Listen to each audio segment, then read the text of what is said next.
کلاس شما جزو بدترین کلاس‌های این مدرسه است که من دیدم. حتی اگه کلاس شما جزو درس خونترین و بهترین کلاس‌های مدرسه هم باشه، ولی بازم معلم شما اینو میگه. خب بچه‌ها همتون شغل پدراتون رو بگید تا بیشتر با هم آشنا بشیم. اصلا هدف معلم آشنایی نیست، فقط هدفش اینه که ببینه شغل کدوم که از پدرای دانش آموزا بیشتر به دردش میخوره. پس 2x به توان 2 مساویه با 2x 2 بار در خودش. بله.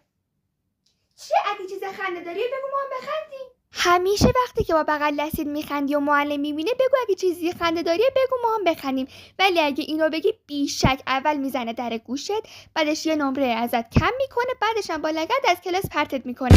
خب بچه‌ها برای امتحان هفته بعد طبق همین جزوه که بهتون دادم بخونید. تمام سوال امتحان از همین جزوه میاد. دقیقاً هر موقع معلم میگفت که فقط همینو بخونید از همین جا سوال میاد، از همه جا سوال میومد جز اونجایی که خودش گفت. معادله ما جوابش به دست اومد 260 درجه. بچه‌ها این معادله رو همتون خیلی خوب یاد بگیرید، این خیلی به دردتون میخوره. اصلا هم تو زندگی به درد نمیخوره. آخه زن حسابی کجای XY پیدا کردن تو زندگی به درد آدم میخوره؟